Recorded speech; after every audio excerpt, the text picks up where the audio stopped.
Tertúlia. Meu boa tarde a todos. Hoje é dia 6 de fevereiro de 2014, é uma quinta-feira, e o nosso verbete é de número 2925, ele tem 6 páginas, 69 logias e 17 máximos. O tema de hoje a ser debatido é a heterorevisão autocrítica, da especialidade autopesquisologia. E esse verbete foi redigido por mim mesma, Dulce Dal, e vamos então em frente aqui com a definição. A heterorevisão autocrítica é o ato ou efeito de a consim, homem ou mulher, ler, corrigir e ou sugerir ajustes em textos alheios, promovendo simultânea ou imediatamente após a identificação de lacunas, omissões, comportamentos, condições ou traços pessoais passíveis de serem reciclados. Na pensenologia, a neopensenidade permeando a autopensenidade a partir da leitura crítica cosmoética. O holopensene da autoconscienciometria, a megaconvergência dos reciclopensenes a partir do materpensene proexológico. E na fatologia, a criticidade cosmoética, o desenvolvimento da autotares por meio da heterocrítica benéfica. O fato de o revisor assistente ser o primeiro leitor assistível, o senso crítico pessoal em análise, o texto complexo, o texto fácil, o texto difícil. A essência intraconsciencial desvelada no confort textual. A autopesquisologia verbetográfica. O autoexemplo qualificando as heterocríticas cosmoéticas. O respeito ao confort textual em revisão em relação às dileções lexicais pessoais. A imprescindência do autoemperdoamento. A autocrítica cosmoética enquanto elemento embasador das heterocríticas tarísticas. O afinco, a revisiologia reflecologênica.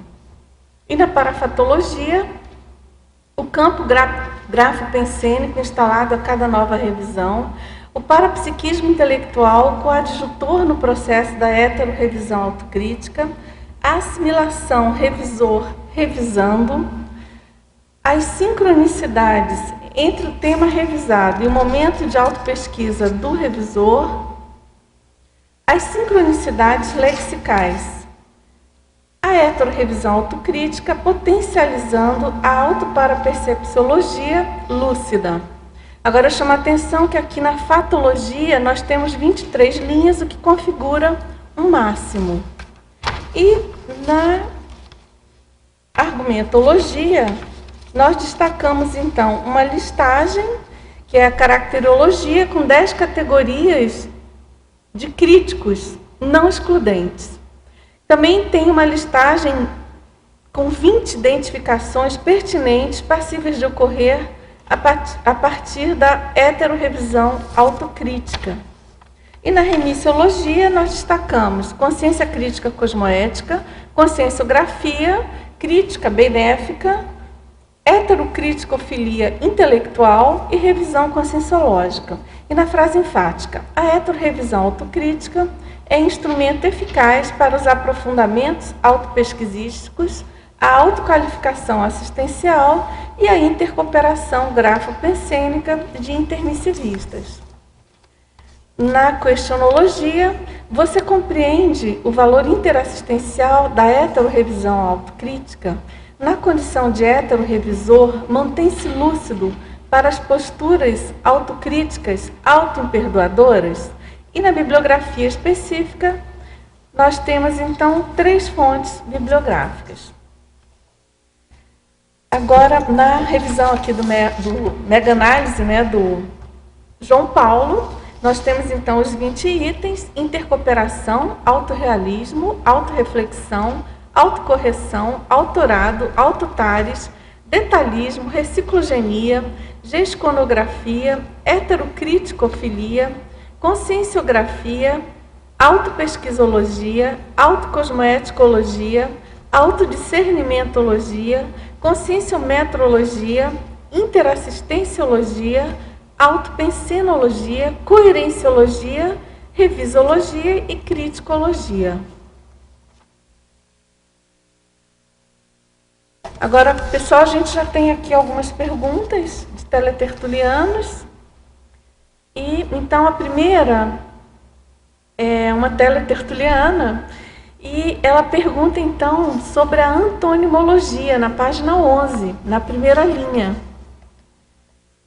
Ela pede, por favor, para ampliar a heterorrevisão antievolutiva. Bom, essa heterorrevisão antievolutiva, a gente torce e espera para que na CCCI ela não esteja sendo feita, né? O objetivo em geral das equipes de revisão e a gente considerando, né, todo o esforço dos escritores, dos verbetógrafos, dos articulistas, a gente espera que haja uma convergência de trabalho, né, uma convergência de esforços no sentido de que as heterorrevisões, elas ajudem o revisando, né, que elas sejam evolutivas, favorecendo a publicação daquilo que a pessoa está buscando fazer. Mas a gente sabe também que, em primeiro lugar, todos nós estamos aprendendo, né? E alguns são mais experientes, outros menos experientes, e a gente sabe também que qualquer revisão, como qualquer trabalho, também no voluntariado conscienciológico, é passível de erro, né? Então, o que a gente está considerando aqui uma revisão antievolutiva seria, por exemplo, aquela revisão que coloca, por exemplo, o trabalho do revisando para baixo, vamos dizer assim, que coloca o revisando mais assediado do que desassediado, que emperra o trabalho da escrita, que não contribui para aquilo ir para frente, para aquilo ser algo produtivo de uma maneira otimizada, né? Então, a gente tem que pensar que esse trabalho de heterorrevisão, ele é um trabalho bastante complexo, bastante delicado, é um trabalho muito trabalhoso, que requer muitos, vamos dizer assim, muitas frentes de conhecimento, e, fundamentalmente, de sensibilidade, no sentido de não chegar nesse ponto aí da heterorrevisão antievolutiva, tá certo? Agora, se você considerar, por exemplo, a questão da heterocrítica na SOCIM, né? A gente vê muito aquelas críticas ácidas, ferrenhas, negativistas, que de maneira alguma vão estar propiciando alguma coisa traforista, alguma coisa que vá ajudar tanto quem está lendo quanto quem está sendo criticado, né? Então, por exemplo, tem aquela crítica que ela quer fazer a crítica de qualquer maneira e também não tem o mínimo de consideração pela postura, vamos dizer assim, a priorista de quem está revisando, né? Então, isso tudo tem que ser muito bem considerado e eu queria chamar a atenção aqui com esse verbete que, de modo algum, eu pensei de ser alguma coisa enfadonha para quem não seja da área de revisão, mas que ele se destine a qualquer pessoa que faça a leitura, que seja um leitor, não importa se é de um jornal, de um folheto, de um livro, ou que seja mesmo profissional da revisão, mas que a gente passe a promover heterocríticas em cima do que a gente está lendo da maneira mais cosmoética possível, né? Tentando ser construtivo naquilo que a gente critica, claro, sem ter um olhar cor-de-rosa, de poliana, ou sem querer fazer vista grossa para aquilo que a gente realmente pensa que deva ser criticado e apontado como alguma coisa incorreta ou imprecisa que mereça aí alguma alguma reconsideração, né, em cima daquilo que está escrito. Então, pessoal, mesmo que você não seja revisor, não fique acanhado ou achando que esse verbete não é para você, entendeu? A ideia é ele realmente ser útil para qualquer pessoa que esteja atenta aí naquilo que lê, porque dentro da Conscienciologia, o que a gente considera, né? Que o fundamental, que é ideal, que a gente tenha, que a gente seja guiado, por exemplo, pelo princípio da descrença. O princípio da descrença, por si só, ele exige uma postura mais crítica. E a gente também sabe o quanto que é importante a questão da leitura, dos estudos, do conhecimento. Então, isso exige da gente uma posição heterocrítica em cima do que chega a nós para ser lido, para ser degustado, vamos dizer assim, intelectualmente. E eu penso que também exige aí uma questão aí mais na linha do para-dever mesmo, né, da gente procurar ser coerente, né, com a nossa condição de intermissivista, com a Thares, enfim, e tentar buscar uma abordagem homeostática, né, em relação a esse assunto. Agora, você quer falar, Pilar? Qualquer leitor. Isso. E qualquer leitor, ele pode tirar um aprendizado na medida desse nível de crítica que ele tenha quanto ao texto, isso, quanto ao livro, quanto ao artigo. Ele vai estar sempre aprendendo. Então, você no início aí colocou o trabalho que isso dá, porque exige mudanças, tanto do leitor como daquele que está recebendo uma crítica, se tiver que ser levada a crítica até ele, como é o caso dos verbetes. Isso. Eu quero até agradecer a presença aqui de alguns revisores da equipe de revisão e revisores dos verbetes, né, em geral, e que eu acho que a gente vai poder produzir aqui um bom debate no sentido de criticar mesmo as nossas críticas, enfim, o que está escrito aqui no verbete, que eu acho que isso pode enriquecer o nosso trabalho, né? E também ajudar aí os autores, os autorandos. A gente sabe que tem muita gente que tem medo, tem receio de escrever, já pensando nas possíveis críticas que vai receber, né? Isso a gente percebe em todas as linhas aí de autorado, de verbetografia, verbetorado, autorado de livro, de artigo. E a gente sabe também, não vamos querer aqui colocar tapar o sol com a peneira, né? A gente sabe o quanto é difícil receber crítica, não é uma coisa muito fácil, né? Às vezes você tem mais dificuldade, enfim, aquilo às vezes pega em algum no-górdio seu. Então, eu penso que são dificuldades recíprocas, né? Não é tão fácil você criticar e também não é tão fácil você ser criticado. Quer falar? Eu também queria acrescentar aqui com a Pilar que dentro do nosso processo de reciclagem, a questão da crítica, da autocrítica é fundamental. E se a gente conseguir olhar com o olhar da heterocrítica, então, a própria autocrítica é mais rico ainda, né? Então, esse verbete nos traz muito detalhismo nesse sentido, né? Porque, pensando que a nossa maior tarefa de esclarecimento é escrita, se a gente puder, assim, ver o que a gente está escrevendo também com olhos, né? É muito mais rico, né? Com certeza. E a gente sabe, é bem falado isso aqui, né, Patrícia, da importância da gente receber heterocrítica. E a cada dia que passa eu dou mais valor a isso, né? Eu tinha pensado a mesma coisa que Pilar comentou, no sentido que todos nós deveríamos ser heterorevisores. Todos nós, porque o leitor que não faz uma crítica ao que ele está lendo, é só um meio leitor. Né? Concordo com você. Então, dentro do curso, né, de heterocrítica, que todos nós aprendemos, né, se tornar um hábito a gente estar sempre heterocriticando o que a gente está lendo, dentro do princípio da descrença, Porque senão ou a gente rejeita pelo apriorismo, ou então assina embaixo só porque foi escrito por alguém que a gente admira muito, né? Então, eu diria que isso que você colocou aqui serve para todos nós.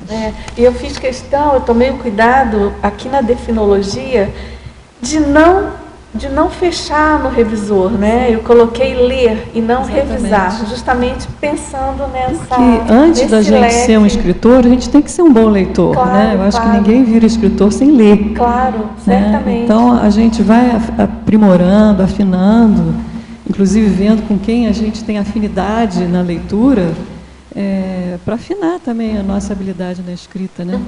Exatamente. Dulce, com relação a essa questão aí, né, da dificuldade em dar o feedback, né, da heterocrítica, eu penso que tem relação com o que você comentou um pouquinho aí, questão da hipersensibilidade da heterocrítica. Então, muitas vezes a gente, por falta, talvez, de buscar, né, autopesquisa e estar em dia, né, mais assim, coerente, na hora que a gente vai, né, precisa da heterocrítica, a gente fica receosa, né? Penso que tem relação com esse item que você colocou aqui na fatologia, na página 12, na 5ª linha, hipersensibilidade tola às heterocríticas. Eu acho que tem reciprocidade aí. Certamente. Por ter hipersensibilidade, então tem dificuldade também para dar heterocrítica. E sendo que é super importante, né, você tá de alguma forma colocando, né?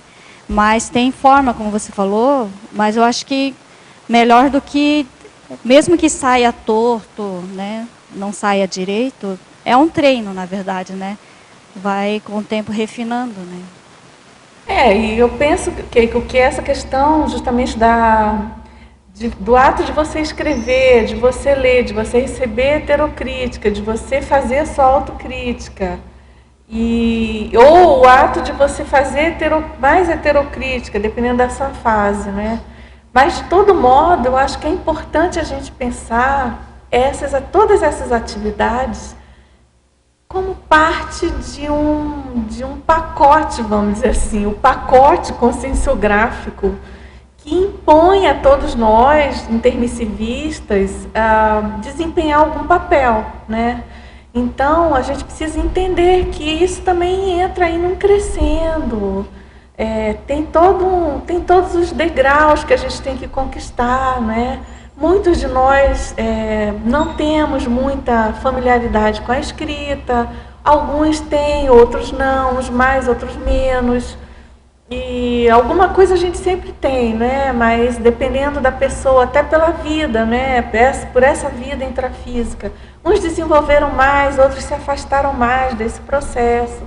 Então a gente precisa tentar burilar a condição de cada um de nós no sentido de enfrentar as dificuldades e não ter medo do que vier à tona, né?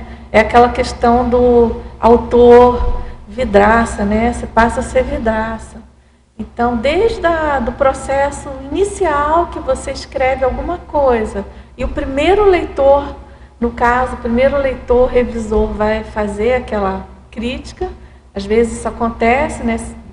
É comum isso com muitos autores, verbetógrafos, enfim. A pessoa pede para alguém conhecido, ou um duplista, ou um amigo, ler a primeira vez, e ali, dependendo, você vai levar muita bomba, dependendo da pessoa, do que você escreveu, do nível de maturidade do texto, né? Então, você tem que estar aberto, preparado e pensando que aquilo vai ajudar você, né? E não ter melindres ou receio de algum prejuízo a mais, porque é tudo bobagem, né? Você vai mexendo, vai melhorando, né? Quer falar?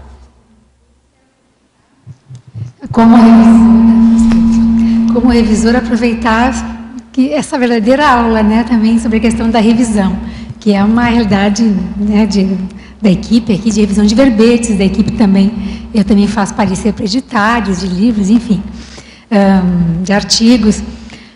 Eu percebo, às vezes, que o processo da revisão pode ser uma forma da pessoa trazer à tona a questão de como ela lida com o poder.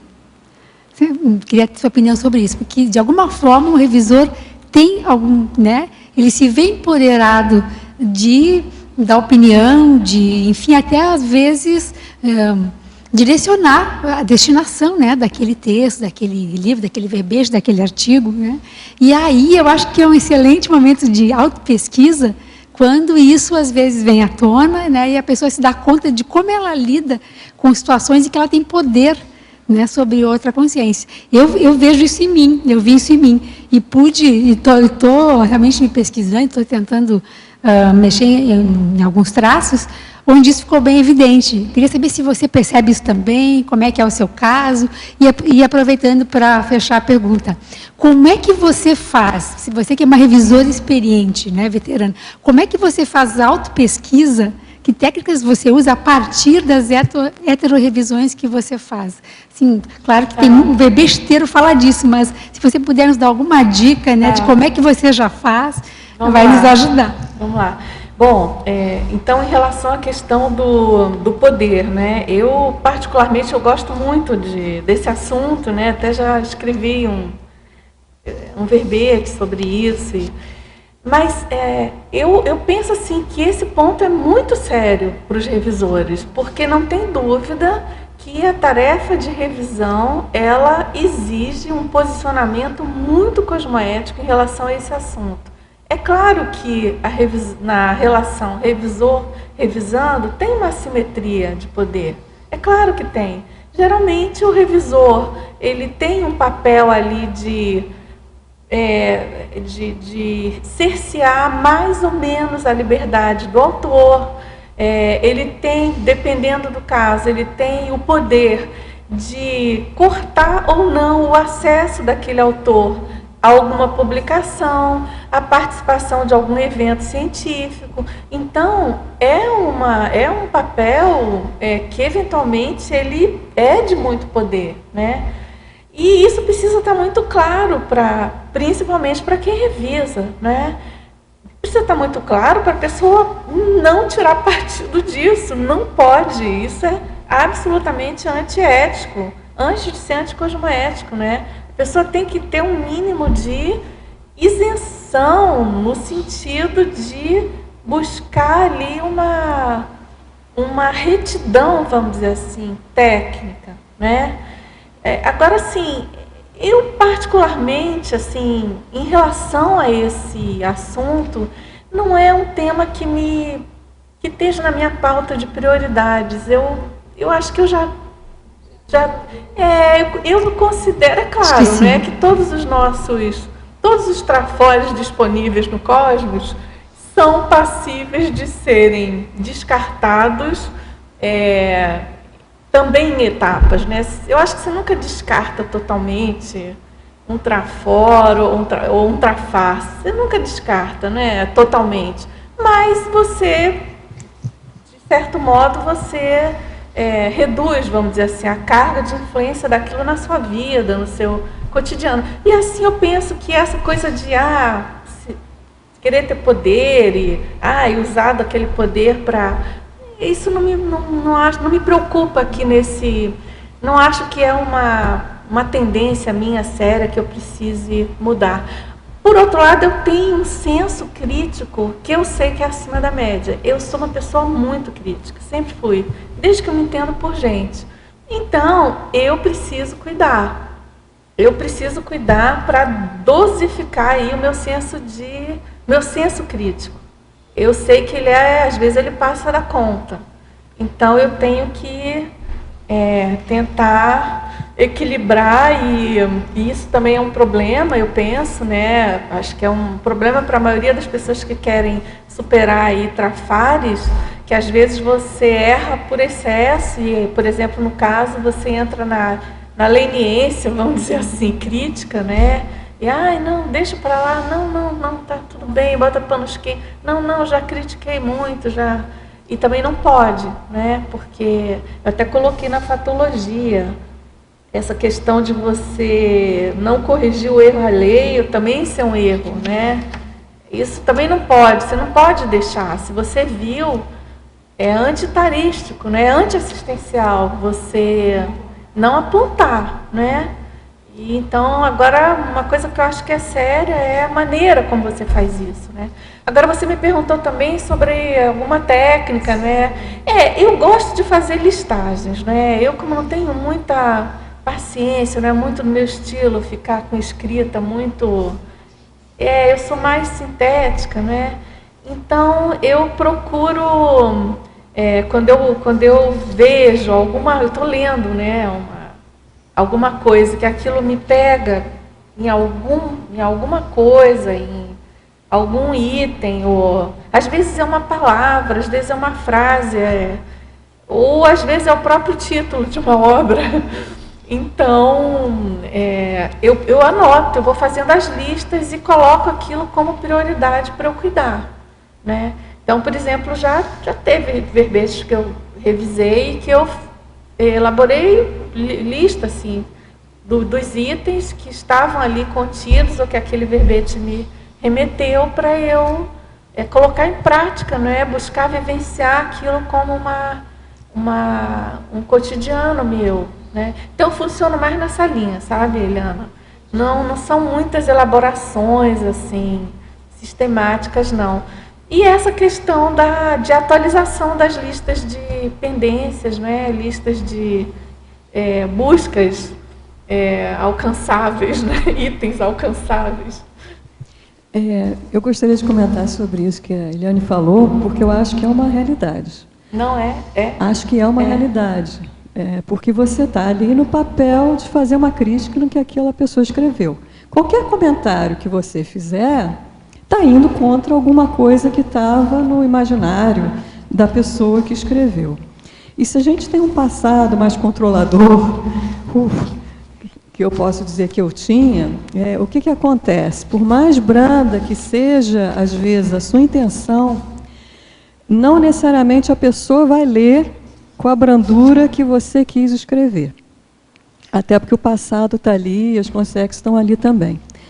Então, claro que a minha revisão é mais fácil, né? Que eu faço revisão de estrangeirismo, tem ali o dicionário. É mais fácil, mais ou menos, mais né? Ou menos. Porque a língua que eu sei melhor, bem mesmo, é inglês.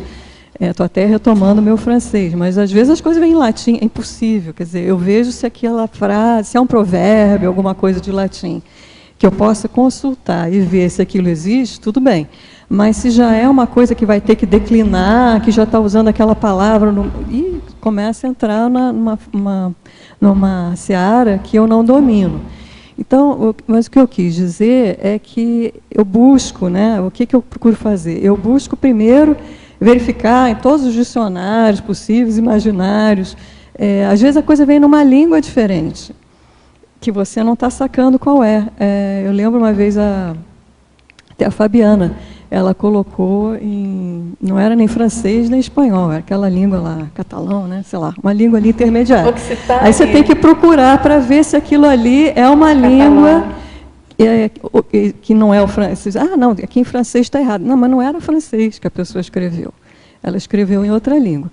Me pergunto até se não seria interessante para o autor colocar, às vezes ele tem um conhecimento maior do que ele está escrevendo, já dá uma dica, isso aqui, gente, eu tirei de tal lugar, porque aí facilita muito o trabalho do revisor, né? Porque o revisor que tem que ter uma cosmovisão de tudo, a gente não tem, né? E eu diria que esse é o maior problema, porque muitas vezes a nossa visão do mundo, muitas vezes não, eu diria que quase sempre, ela é limitada à nossa experiência, dessa vida das vidas anteriores. E o do autor é uma outra visão. E eu acho que é aí que se choca, né? Eu, por exemplo, vindo da engenharia, me dá um maior nervoso quando o treco vem assim, cheio de palavras, sabe? Então, ao invés de colocar o sujeito e o verbo, aquilo dá uma volta, e aí coloca 3 verbos antes de dizer o que quer. Talvez, sugerir, sugere que possivelmente... É umas coisas que ficam assim enroladíssimas. Por que a pessoa não coloca logo? Mas eu sei que isso é um cacuete de muito relatório técnico que eu já escrevi. Então, aí você até colocou aqui, né, Dulce, eu vi respeito ao conforto textual está aqui na fatologia, né? na segunda página. Em revisão em relação às direções. Na quinta linha de baixo para cima. Sexta e quinta. O respeito ao conforto textual em revisão em relação às direções lexicais pessoais. E daí também era uma pergunta que eu ia te fazer. Até que ponto esse respeito vai, no sentido que eu falei, né? Uma coisa que às vezes dá uma volta muito grande contra uma construção mais direta. Como é que eu diria que essa é uma dificuldade que eu tenho enquanto revisora? Bom, eu acho que tem vários aspectos, né? Por exemplo, isso que eu coloquei do respeito ao autor, né, em detrimento das direções pessoais, aí tem desde daquele caso, por exemplo, do autor usar termos, expressões, palavras que, por exemplo, que eu jamais usaria. Não usaria, eu não gosto, não me soa bem, não me é simpático, vamos dizer assim. Eu escreveria de outra maneira, eu usaria outro vocabulário, mas se está correto, se está inteligível, se está, por exemplo, se for verbete, né, dentro do conforto da enciclopédia, não tem por que mudar, né? Não tem por que mudar, né? Então é nesse sentido que eu acho que a gente enquanto revisor tem que tomar cuidado. Agora tem aquele outro caso da pessoa que tem mais dificuldade, você percebe isso. Tem pessoas que têm mais dificuldade de arrumar a palavra correta ou de redigir uma frase com mais objetividade. Aí eu acho que vale a pena a gente fazer a sugestão, sim. Porque é aquela história, né? Tem revisão que é de erro, tem revisão que é mera sugestão, né? O revisor sugere, a pessoa aceita ou não. E aí você sugere, já colocando a palavra, uma outra palavra, já escrevendo uma outra construção, ou você só diz, sugiro que melhore isso? Depende da pessoa, porque, por exemplo, aí também eu acho que tem essa questão da leitura, né, do clima da pessoa. Aqui na CCC a gente tem essa facilidade. É difícil ter alguém que você não conheça. É claro que tem, até porque tem vários autores e verbetógrafos, em especial daqui de Foz, e alguns a gente não conhece, mas em geral a gente conhece a pessoa. E até numa primeira abordagem, você já percebe o grau de receptividade dela. Tem gente que detesta que você sugira, que a pessoa não gosta. Ela dificilmente... Tem gente que já desistiu de sugerir. A pessoa não vai aceitar o que você sugere. Então, para esse perfil, é claro que eu, por exemplo, não sugiro mais. Ou, no máximo, eu sugiro, mas não de escrita, né? E, claro, que tem aquela pessoa que é o contrário, que a pessoa é super aberta, que ela sabe que ela tem alguma dificuldade, que ela está aceitando, que vier ela está aceitando. Aí, sim, por exemplo... acho que já vale, né? Às vezes, por exemplo, você faz uma revisão uma vez, 2 vezes, a coisa não resolve. Aí eu acho que é a hora de você propor ou sugerir alguma redação, né? Eu só queria deixar claro aqui que a minha revisão de estrangeirismo eu não sei quem é o autor, tá? Você não sabe, eu não sei, né? Só deixar bem claro é que quando eu só recebo a primeira página, para os autores ficarem claros que eu não tenho a menor ideia nem se é homem ou mulher.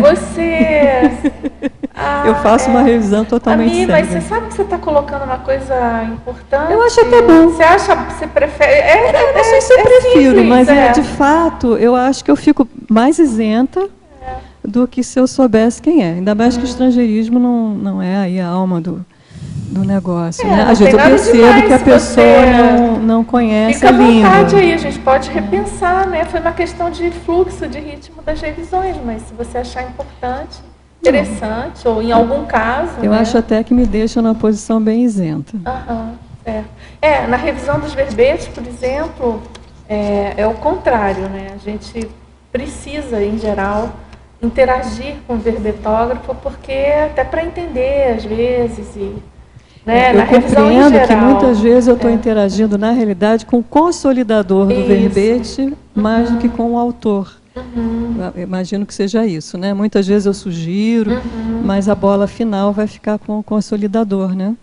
Mas em geral, penso que a maioria dos consolidadores enviam para os revisandos, exceto em casos assim, por exemplo, às vezes coincide da revisão tá fechando, tá muito no final, e a gente está na pressão, né? Acho que todo mundo aqui sabe da pressão cotidiana. Um verbete a cada dia. Um verbete ao dia. Então, aliás, acho que eu vou escrever, algum dia eu vou escrever sobre isso. E então, às vezes, a gente não tem tempo de fazer o que a gente considera que é a condição ideal, que é, por exemplo, consultar ao máximo o autor do que ele, se a gente for mexer alguma coisa, no caso, nesse tipo de revisão específica, pontual, voltar ao revisor técnico, né? Às vezes não dá, e às vezes a gente atropela e faz o que dá. Porque a gente sabe, entende que o mais importante é a alimentação diária do holopensene e da Conscienciologia aqui no tertuliário. Né? A gente precisa considerar que isso é mais sério. Então, às vezes, a gente precisa abrir mão de algum conforto, ou de algum fluxo mais ideal, né? Para atender a isso. Né? Marta, você queria falar, Sim, né? exato. Aqui na página 12, no final da fatologia, deixa eu ver, na primeira, segunda, terceira, finalzinho da quarta linha, você coloca o exercício do fraternismo. Então, o que eu tenho observado é que muitos autores chegam para você depois e comentam, né, a questão dos benefícios que eles receberam devido à intervenção da revisão. Por quê? Porque o revisor ele tem amparo de função e muitas vezes o autor, ele, além da sensibilidade excessiva, que muitas vezes acontece, ele tem ainda que desassediar aquele tema, ele não está ainda muito sintonizado com os amparadores.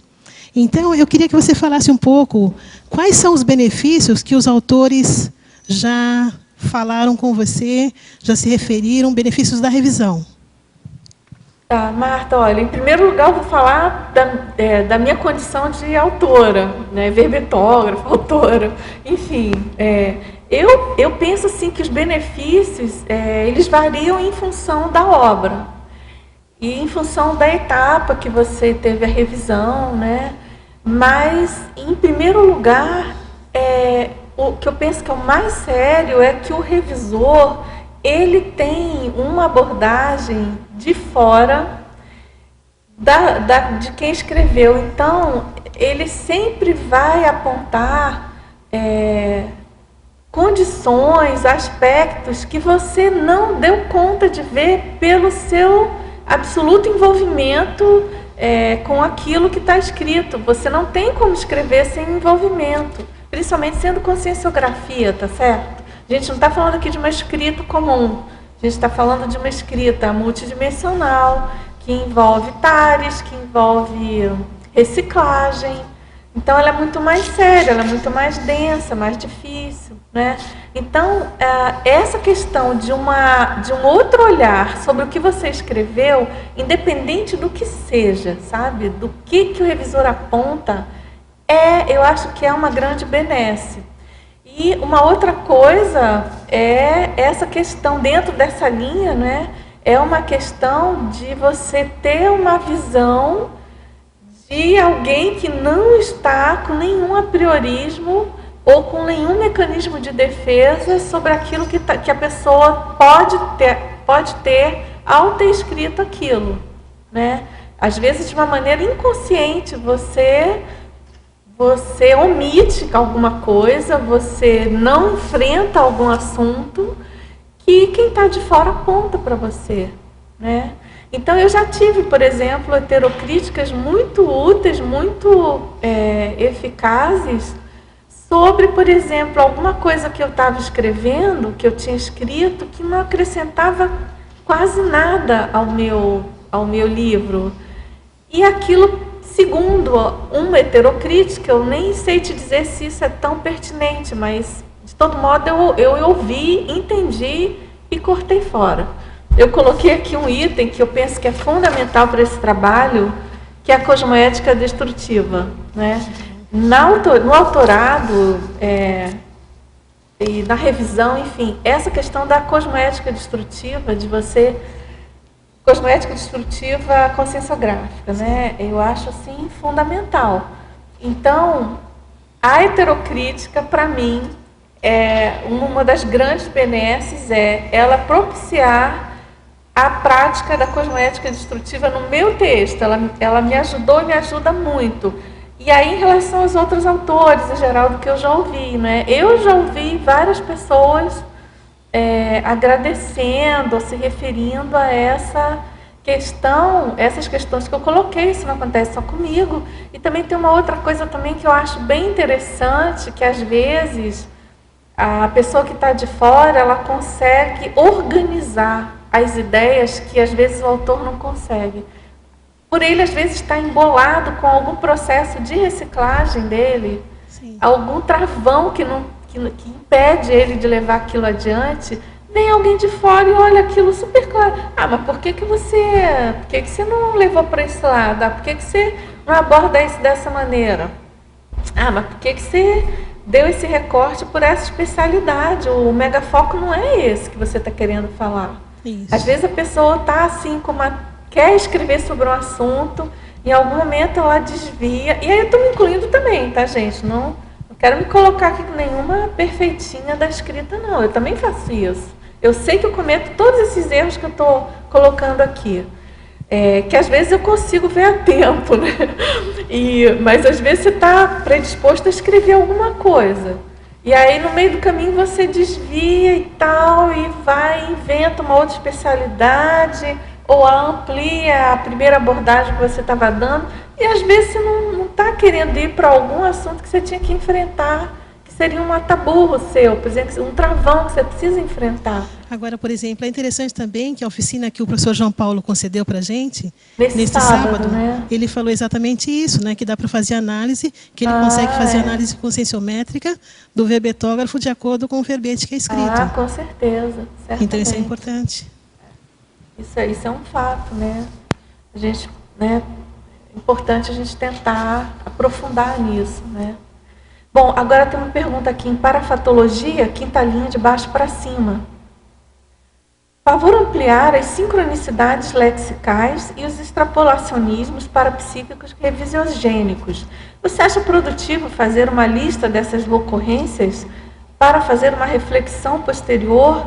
Eu acho produtivo, sim. Se você passa por isso, se você percebe, as sincronicidades lexicais, isso ocorre muito comigo. Eu penso que com todo mundo que está ligado em escrita, em leitura, às vezes eu estou lendo, ou escrevendo, ou revisando alguma coisa, em especial aqui no Tertuliário isso acontece demais. E o professor Valdo lê a mesma palavra, é uma coisa assim, é a mesma palavra que eu estou lendo ou estou escrevendo. Ou outra pessoa, não necessariamente o professor Valdo.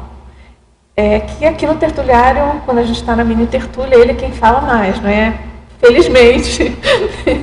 Então, as ocorrências são maiores com ele, né? E que também é um sinal muito bom, né? Na minha observação.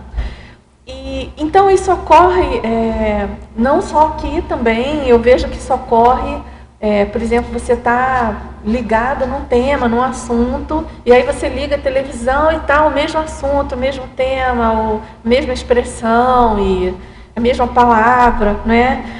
E então a gente precisa estar bem atento a isso, porque, claro que isso tem um significado, a gente aqui não dá conta de entender, né? Mas que tem uma mensagem, que tem um conteúdo atrás disso, dessa mensagem que a gente não consegue decifrar, tem, né? Então, é importante isso.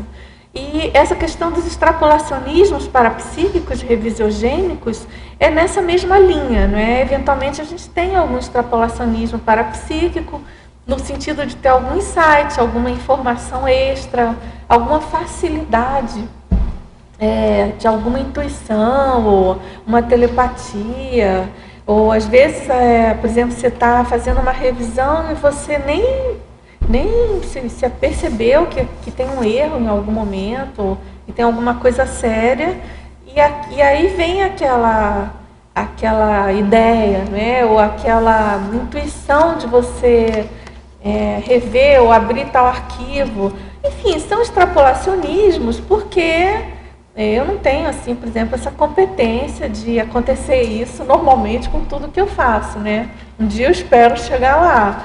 Mas você percebe nitidamente que é coisa de amparo de função, né? Porque é uma coisa que é bem importante a gente colocar e frisar isso, né? Que é a intensidade do amparo de função nessa tarefa aqui de heterorevisor, aqui de... Pega o microfone.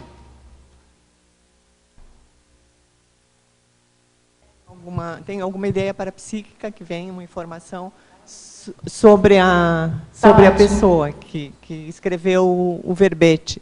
Vocês ficam para vocês. Não, aí depende, são duas coisas. Isso que eu estava falando são informações bem técnicas e bem específicas do texto, que é para ser revisado e para ser apontado.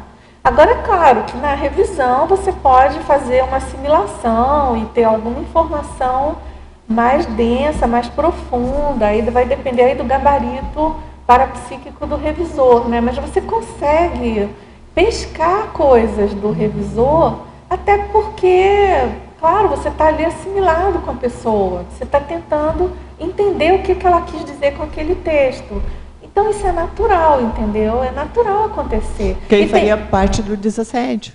Às vezes você percebe nitidamente que a pessoa tem um problema ali, alguma coisa que precisa ser desassediada, você precisa ajudar. Aí não necessariamente você vai dizer para ela, fulana, você está... Agora falando isso tem que ser discreto e falar o que é importante, que você acha que vai ajudar, né? E aí entra naquela linha que a professora Eliana colocou, né?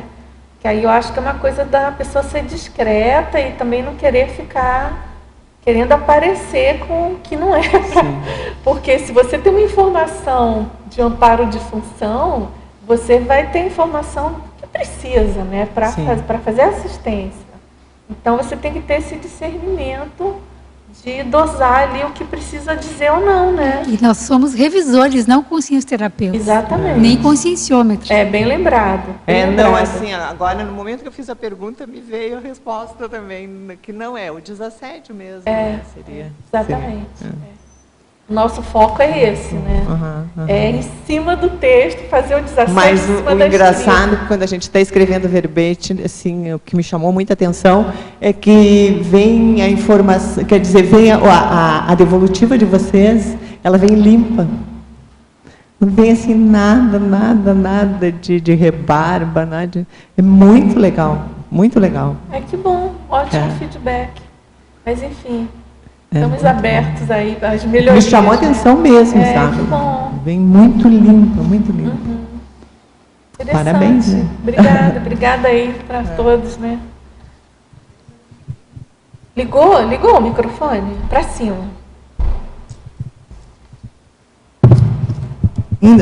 Ligou, né? No final da patologia, revisiologia reciclogênica, eu tinha entendido que seria, então, para provocar uma reciclagem do autor. Então, não seria esse o objetivo? Olha, o que eu estou denominando aqui de revisiologia reciclogênica é em geral. Tanto a heterorevisão quanto a autorrevisão. Por exemplo, a heterorevisão reciclogênica, o que seria isso? Você promover uma revisão no texto de alguém que promova uma reciclagem na pessoa. Não é interessante isso? É bem interessante. Né? Se você está vendo que a pessoa precisa reciclar alguma coisa, que ela está com algum travão que está atrapalhando ela naquele objeto da escrita, é tal história. A gente não está se metendo em outras searas terapêuticas da conscienciologia, mas eu estou falando em relação ao que está escrito. Se está ali, é evidente, óbvio, que a pessoa precisa arrumar alguma coisa, é interessante você pontuar para a pessoa, fulana, esse assunto aqui está meio esquisito, você tem que pesquisar mais.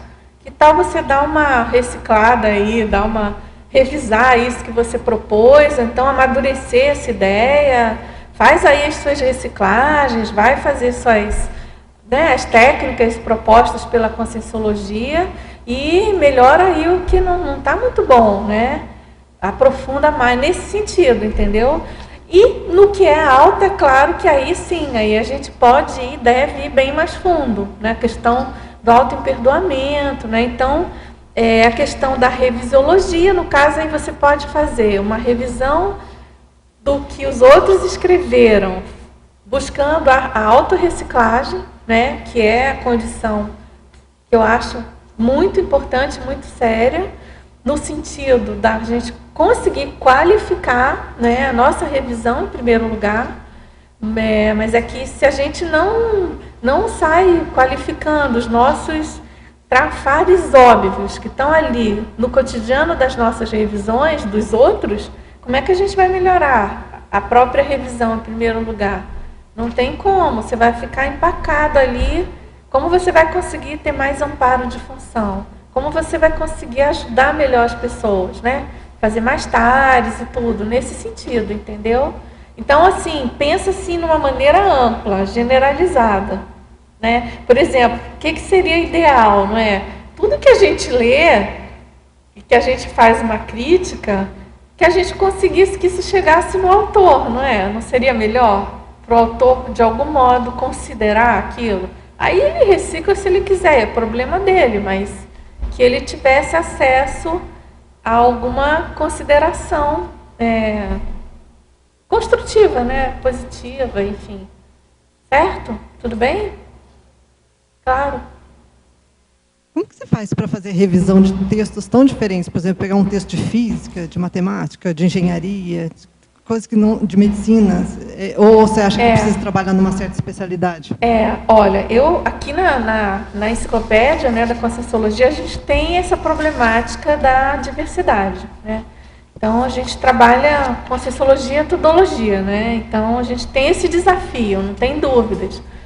Agora o que a gente faz em primeiro lugar, que eu coordeno a equipe de revisão, né? Então, em primeiro lugar, se tem um texto, um verbete, por exemplo, se tem um verbete técnico específico de algum assunto, e se tem um revisor especialista já naquilo, ou por formação profissional, ou porque por alguma experiência, ou algum desenvolvimento na própria CCCI, eu vou passar a revisão para ele, né?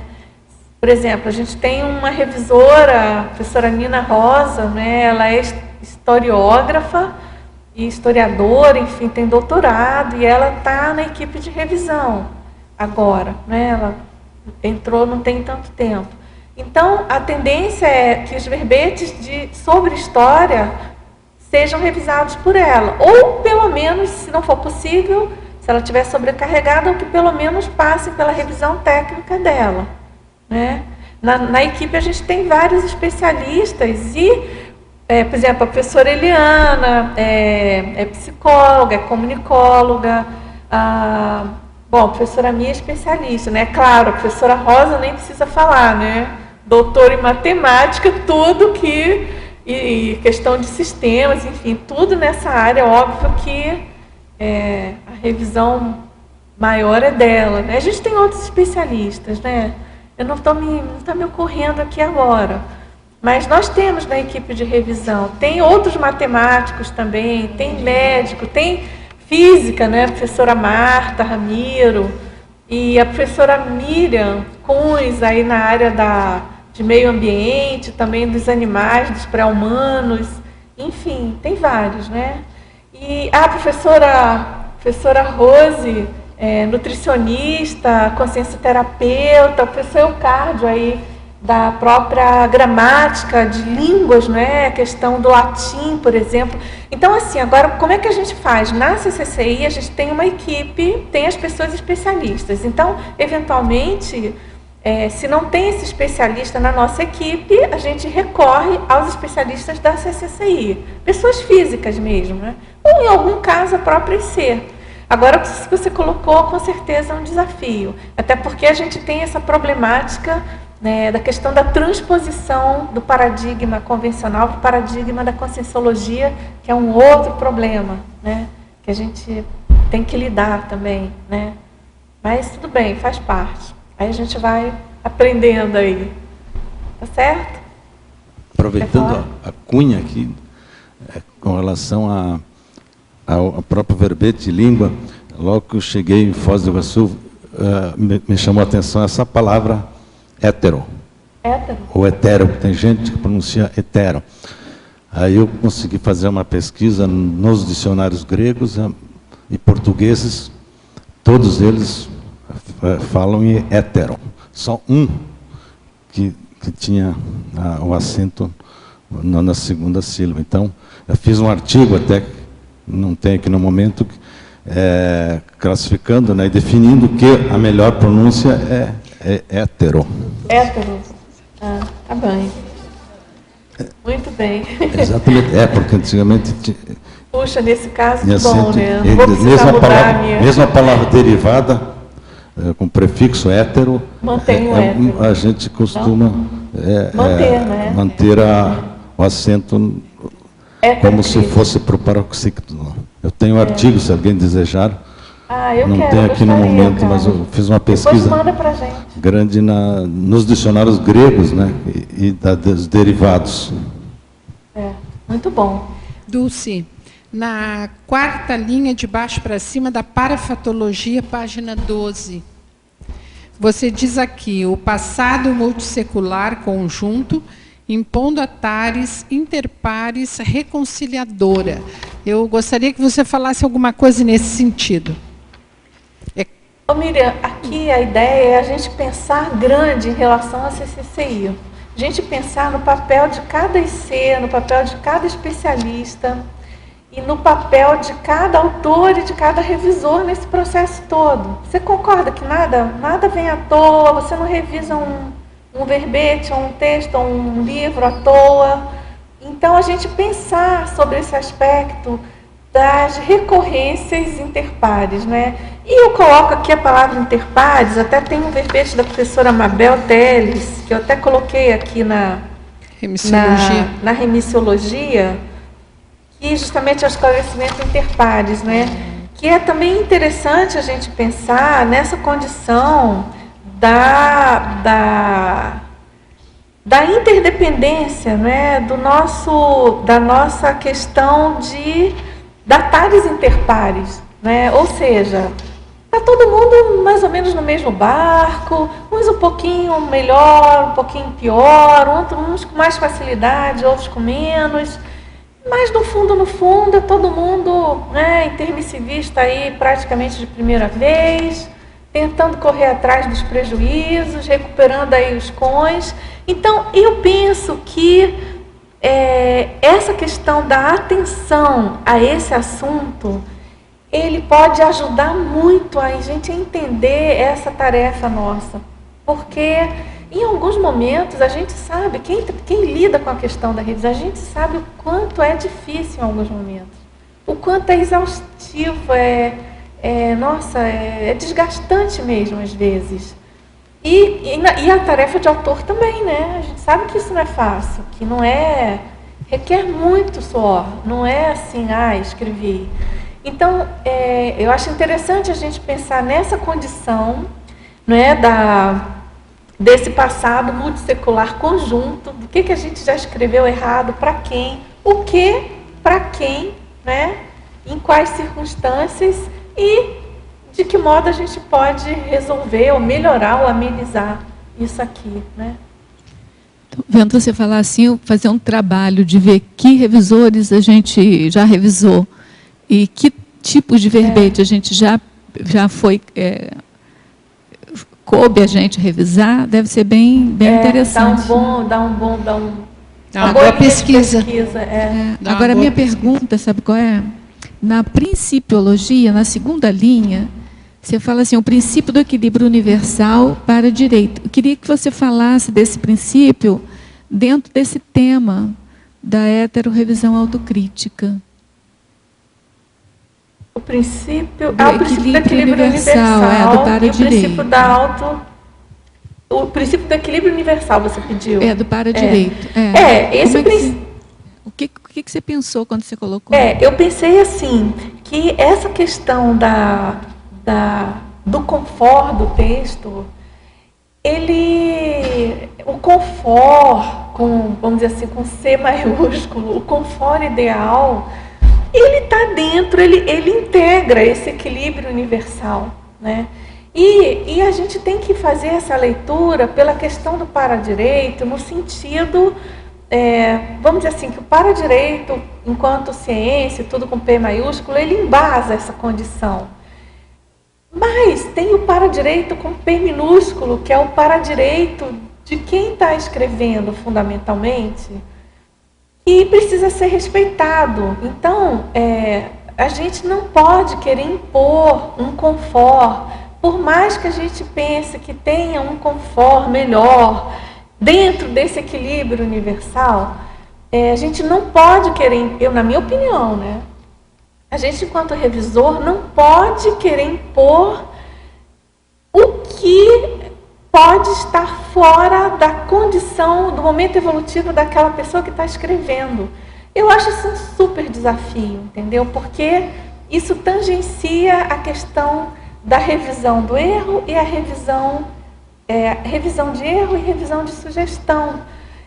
E também a gente também pode estar errado, né? E o que a gente acha que é o melhor não é. Eu, por exemplo, eu tenho implicância com algumas palavras, eu sei disso. Tem palavra que eu detesto, que vocês nunca vão ler em texto meu. Tem palavras que eu não vou, nem quero nem. Não são tantas assim, mas tem palavra que eu acho muito chata. Mas, gente, né? Agora, você não tem que ficar impondo o que você pensa, a maneira que você funciona para os outros, né? Agora, esse princípio ele não pode ser esquecido. Sabe que às vezes eu faço com essa coisa da palavra que incomoda? Eu olho a etimologia. E às vezes... E aí eu vejo qual é o holopensene antigo, né, que orbita naquela palavra. Às vezes isso tem a ver, né? No estrangeirismo, eu procuro isso muito. Qual é a origem daquela palavra? E às vezes eu coloco para o escritor, olha, quando você usa esse estrangeirismo, está vindo esse holopensene junto. Isso é interessante fazer. Agora, Rosa, a questão é que esse princípio é um desafio, porque a gente também não pode esquecer dele, né? Às vezes tem retoques que são imperdíveis, né? Você tem que sugerir, você não vai. Agora, enquanto você estava falando, eu fiquei pensando assim, que pelo menos na enciclopédia a gente tem um confort bem É. estruturado. E esse confort bem estruturado, ele dá esse equilíbrio em toda sim. E você falou de um outro confort, que é o confort da pessoa dentro desse confort maior. Quer dizer, o confort pessoal de cada um dentro desse confort maior. Entendeu? Aí eu achei interessante isso, porque é um jogo, né? Você tem uma liberdade dentro de uma raia que é o confort da enciclopédia. E tudo isso gera um equilíbrio, né? Que minimamente os verbetes têm esse equilíbrio, né? Justamente pela chapa verbetográfica, né? Então é interessante a gente pensar nisso, né?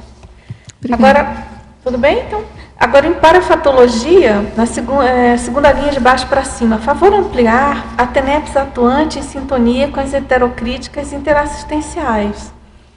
Bem, aqui então é questão vamos dizer assim, do cotidiano, né, da revisão das heterocríticas interassistenciais. Quanto mais você está nesse, vamos dizer assim, nesse fluxo da interassistencialidade com que você faz a crítica, mais você vai estar nessa sintonia, né? E se você é tenepsista, você vai estar atuando e levando para a sua TENEPS, enfim, fazendo essa convergência do que você revisa, do tanto de assistência que você se propõe a fazer, e a TENEPS enquanto, vamos dizer assim, instrumento para fortalecer essa dinâmica, vamos dizer assim, interassistencial das revisões. E aí, claro, quanto mais lúcido você está, quanto mais afinado com esse fluxo ortopensênico, né, interassistencial, melhor para todos, né? Agora, aqui em Principiologia, na terceira linha, favor esclarecer, não corrigir o erro alheio é errar também, versus não se intrometer na vida alheia. Olha, essa questão de não corrigir o erro alheio, eu já comentei um pouquinho sobre isso, né? Você não pode fazer omissão deficitária. Se aquilo está errado mesmo. Se é erro. Tem erros que são inconfundíveis, né? O erro de conteúdo, o erro de forma. E E você, se você viu, você precisa apontar, você não pode fazer vista grossa. Isso também pode ser um enfrentamento do revisor, né? Porque apontar erro também dá trabalho.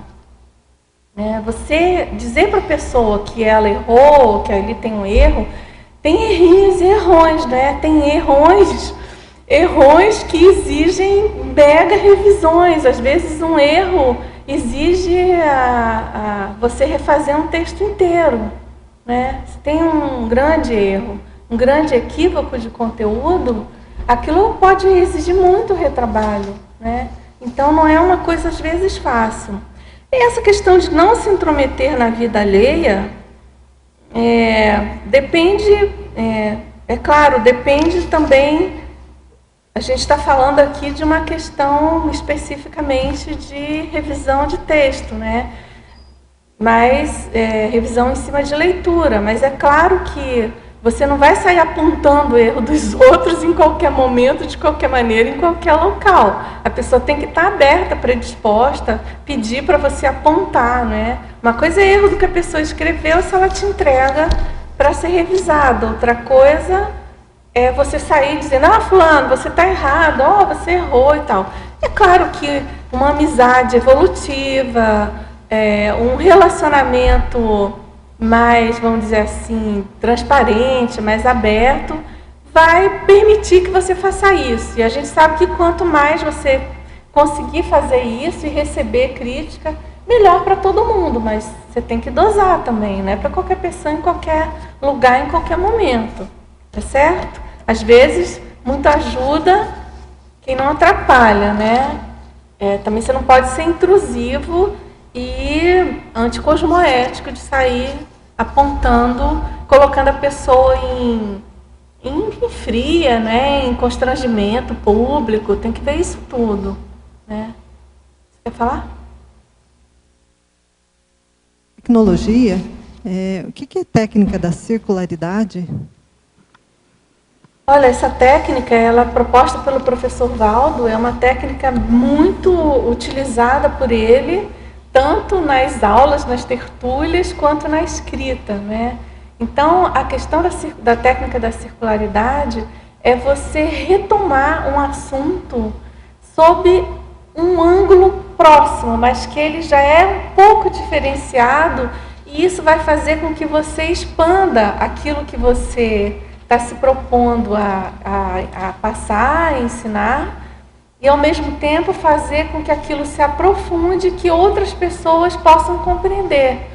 Você retoma aquilo sob um outro enfoque, sobre um outro ângulo, sobre uma outra especialidade, e com isso você vai aprofundando e fazendo atalhos que precisa ser feita, né? Por exemplo, às vezes vocês abordam um assunto sobre um aspecto e a pessoa não entende muito. Aí a circularidade, justamente essa proposta de você retomar aquilo com uma outra abordagem um pouquinho diferente. Certo? Ok? Agora aqui, em megapensenologia, na página 11, penúltima e última linha, você poderia comentar: critiquemos o autocriticável. E heterocriticidade impõe autoimperdoamento. Bom, aqui a ideia é que a gente realmente busque criticar o autocriticável no sentido de que tudo que a gente critica é autocriticável. Então, a questão aqui é da pessoa compreender isso, né? Critiquemos o autocriticável nesse sentido. Olha, critiquemos, mas tudo é autocriticável. O que está, na minha opinião, é que é mais sério por trás disso. Claro que também tem uma outra leitura desse megapensene, que é você buscar criticar mais o que você também pode se autocriticar. Isso também é uma outra vertente, né, que a gente pode considerar. Agora, o outro aqui, que é a heterocriticidade, impõe o autoimperdoamento. Aí, justamente usando a própria técnica do autoimperdoamento, né, que é você se autoimpor o autoimperdoamento ao fazer heterocrítica. Então, eu procuro, assim, dentro das minhas limitações holossomáticas e atributivas, né, eu procuro fazer isso. Assim, nem sempre dá, né, mas a gente ainda não consegue fazer autoimperdoamento com tudo, mas pelo menos em tese, assim, em teoria. Agora, na fatologia, página 11, terceira linha. Você poderia aprofundar o fato de a autocrítica despojada qualificar a heterocrítica? Olha, é isso que eu já venho falando aqui um pouco, né? Quando você tem esse despojamento em relação aos seus erros, aos seus problemas, quando você está aberto a receber crítica, considerando que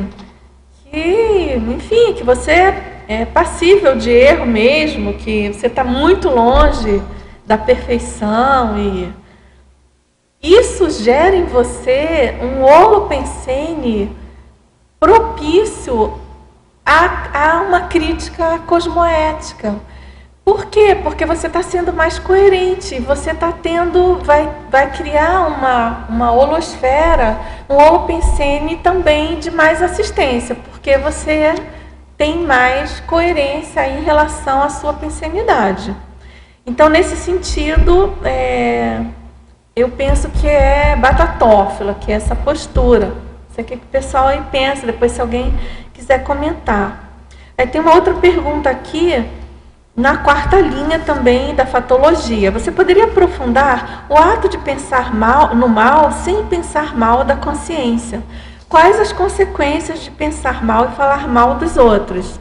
Essa colocação, eu acho ela muito inteligente, muito importante para nós todos. Isso foi proposto, né? Eu ouvi pelo menos pela primeira vez do próprio professor Valdo. Ele coloca muito isso para nós todos, eu já vi ele colocando várias vezes do quanto essa questão da pensenização maléfica em relação ao outro ainda é comum no nosso nível evolutivo, e a gente precisa, então, trabalhar muito nisso, né?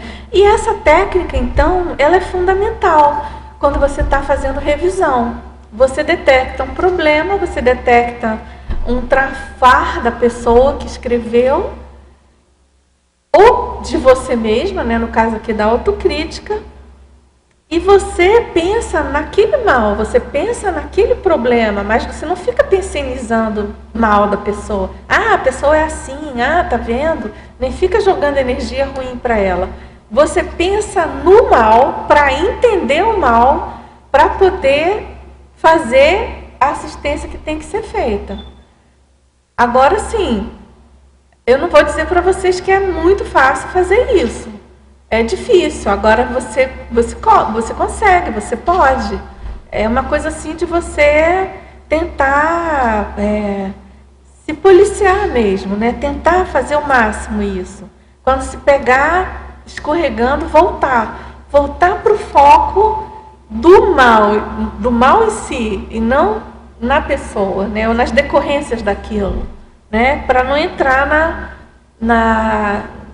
no veio, né, nas raias da patopensenidade. E aí você está perguntando das consequências de se pensar mal, né, e falar mal dos outros. Essa consequência é óbvia, né? É a questão da autointoxicação. Você pensa mal de alguém, você fala mal de alguém, você cria uma aura de morfopensenes e aquilo fica ali contagiando você. Se você tem pensamento, bato-pensene, né, como a gente chama, que é aquele pensene repetido em cima daquilo que está incomodando você, que às vezes, por que você pensa mal de alguém? Né? Aquilo te incomodou de alguma maneira, aquilo criou algum problema para você, senão você não ficaria, né, repetindo ou pensando. E aí, o que é mais difícil? Você pensa mal, aquilo alimenta um padrão de energia, um padrão pensênico, e aquilo fica retroalimentando e repercutindo, em primeiro lugar, em você mesmo. Na pessoa, né, que você está ali conectado com ela, e em você mesmo, que fica ali carregado daquelas energias negativas, né? Como? Sim. A pessoa e a você mesmo, né? Então, é uma via de mão dupla, aquilo fica retroalimentando. Então, são consequências bem pesadas que a gente tem que cuidar, né? Policiar aí no dia a dia. Agora, no final da terceira linha, de baixo para cima, você poderia abordar com exemplos o fato de a maioria das consciências serem ótimas de heterocríticas e péssimas de autocrítica. Bom, essa questão, essa citação aqui, essa citação eu ouvi numa mini tertúlia e eu confesso que foi muito impactante para mim, foi uma dessas sincronicidades. Eu estava escrevendo esse verbete, eu estava fechando esse verbete e eu ouvi essa frase do professor Valdo e ela ficou reverberando, né? Ela ficou em bold, em pisca-alerta amarelo, aquele painel de LED na minha cabeça, assim, grudou, né? E realmente, eu penso que isso é um fato, né? É muito mais fácil, né? A maioria da gente é ótimo em achar defeitos nos outros, e heterocriticar, né? E a gente tem muito mais dificuldade. É muito mais difícil você arrumar problema em você mesmo, né? Apontar nos outros, até porque pisca também para você. Até com a questão nossa aqui, né? Por exemplo, quem mora aqui em Foz, que frequenta aqui tertuliário todo dia, né?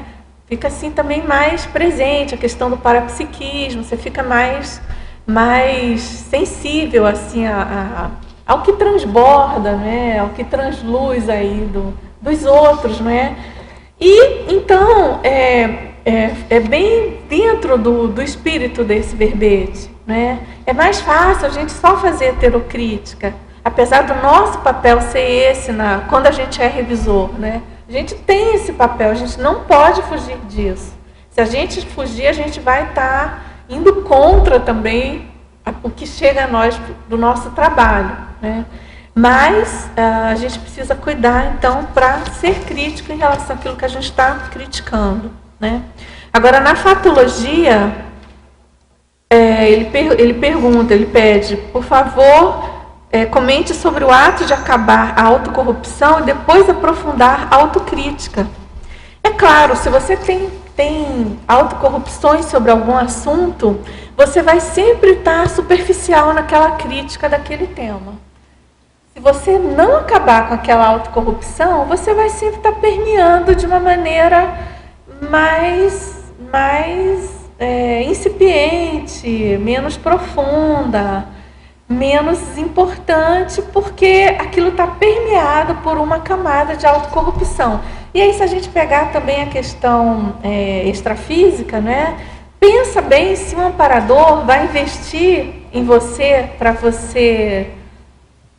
você aprofundar, né, a sua autocrítica, se você tem uma autocorrupção óbvia de um assunto que você não quer nem ouvir falar, no início do princípio do começo de algum problema que vai levar a uma autocrítica mais séria, né? Dulce. Então, isso é bem complexo, assim, bem importante da gente pensar. Eu queria te perguntar, agora há pouco a pessoa perguntou sobre pensar mal, né? Então eu queria falar um pouco sobre isso e depois perguntar sobre a imparcialidade. No falar mal ou no pensar mal, além da heterocrítica, eu vejo que tem um ponto que é o monoideísmo. A pessoa encasqueta com aquilo. Não necessariamente é o pensar mal, né? Ou falar mal, pensar mal dela ou de alguém. Às vezes é alguma coisa que ela não consegue dar a volta. Ela encasquetou com aquilo e ela fica constantemente pensando naquilo. Isso. E é como se ela não conseguisse enxergar nada e aquilo vai toma uma proporção, aumenta e vira todo o micro-universo dela. Então, nesse que é além do pensar mal. E aí na página 12, na 7ª linha, que você trouxe aqui, a imparcialidade nas apreciações textuais. Então, como é que a gente consegue ser o mais imparcial possível, tendo em vista que já vai ali a nossa consciencialidade, a energia, o pensamento? a gente consegue chegar lá. A gente sabe que isso é impossível do ponto de vista do parapsiquismo, multidimensionalidade, da intraconsciencialidade. Mas imparcialidade no sentido de justamente a gente se livrar dos nossos apriorismos e buscar fazer uma leitura mais isenta nesse sentido, entendeu? Por exemplo, o caso que a professora me citou, o fato dela não saber de quem é o verbete, ela faz um tipo de revisão mais imparcial nesse sentido. Por exemplo, se eu pego um verbete, não estou falando que eu faço isso, né, mas eu posso fazer isso. Se eu tenho algum apriorismo com alguma pessoa e eu pego o verbete daquela pessoa para revisar, eu posso cometer algum erro por apriorismose. Agora, é preciso separar isso de uma leitura conscienciográfica daquele autor. Se eu pego um verbete de uma pessoa que eu já conheço os problemas estilísticos ou de escrita dela e os trafores dela, isso também pode me ajudar. Entendeu? Eu posso ser imparcial, mas eu posso considerar, olha, essa pessoa, minha revisão aqui, eu já sei que o meu foco é no confort. Essa pessoa, ela é ruim de confort da enciclopédia, mas ela dificilmente dá batatada em conteúdo. Entendeu? Então tem que jogar. Entendeu? Entendi, claro. Dentro dessa linha aí da imparcialidade e dentro da do que você escreveu da neossinapsologia, a última neossinapse, as neossinapses do revisor construídas pela associação complementar às ideias expressas nos textos revisados. Muitas vezes você vai ler um verbete que você tem ideias do que você acha que deveria estar nesse verbete. Não sei se isso acontece com você. E, de repente, o autor minimamente não estava interessado em explorar aquilo que você achou que era importante. Esse é o caso das sugestões, né? Se ocorre, a gente sugere, acho que todo revisor faz isso. Igual você não sugere, às vezes? Muitas vezes eu faço sugestão. Aí o autor aceita ou não, né? Você não pode impor, fulano, eu tive essa ideia, coloca no seu texto. Mas você coloca como sugestão, né? Olha, porque a perfeição não existe. É difícil um verbete focar tudo que todas as pessoas têm.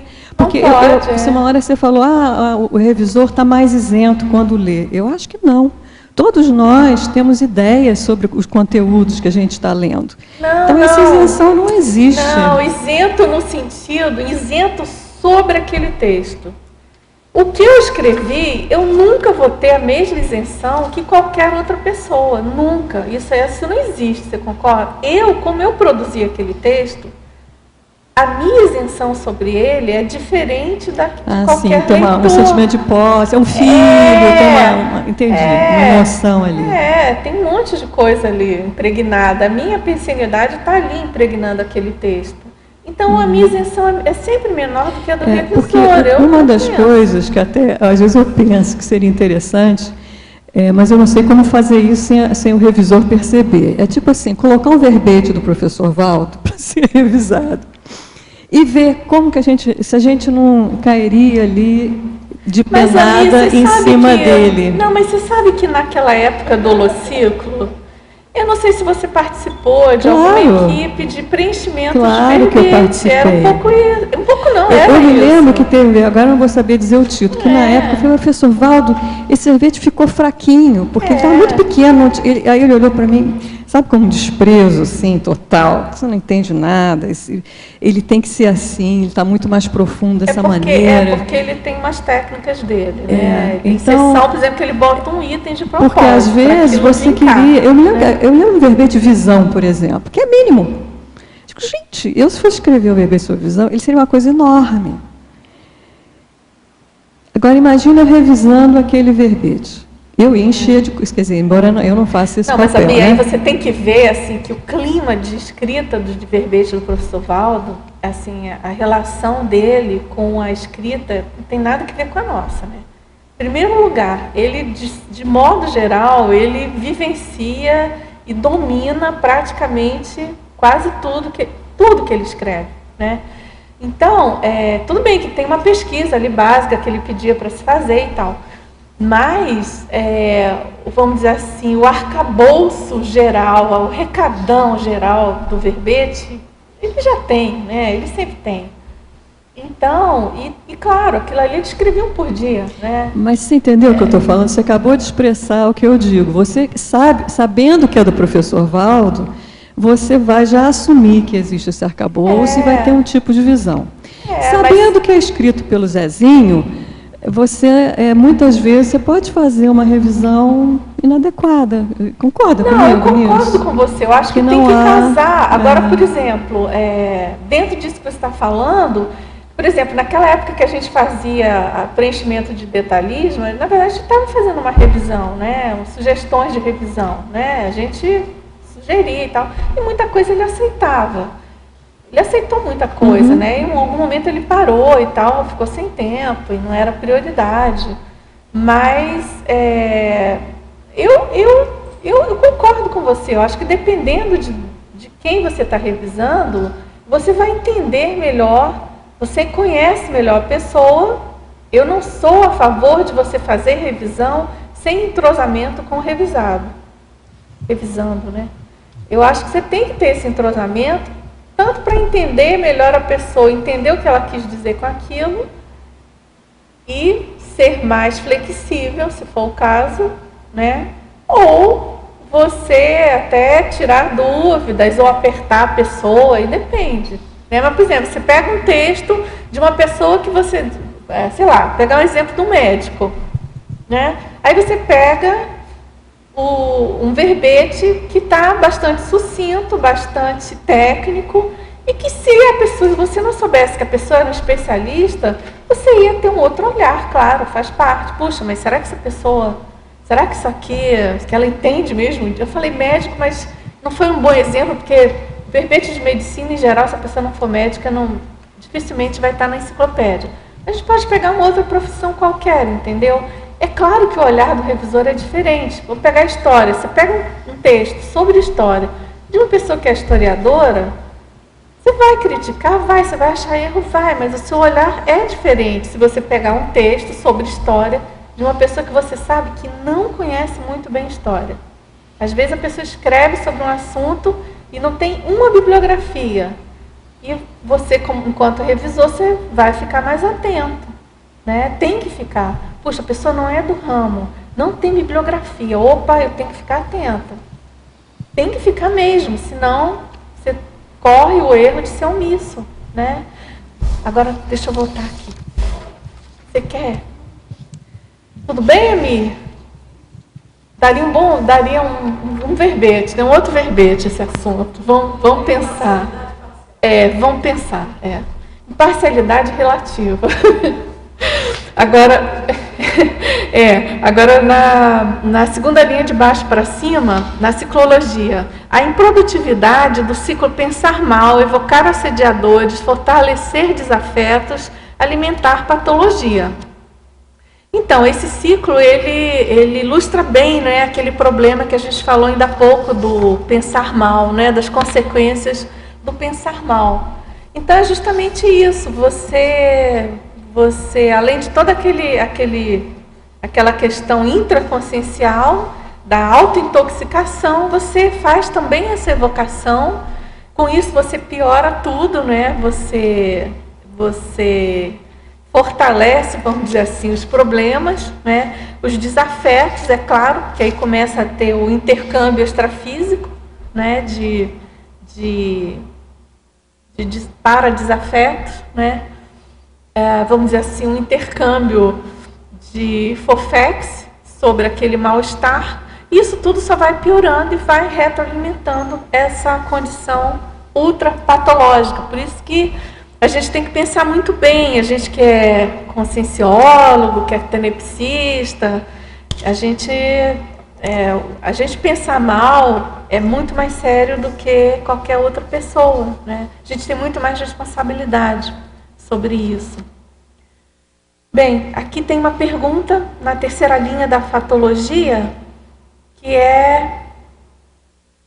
você está perguntando da sincronicidade interassistencial. Se eu poderia exemplificar essa ocorrência.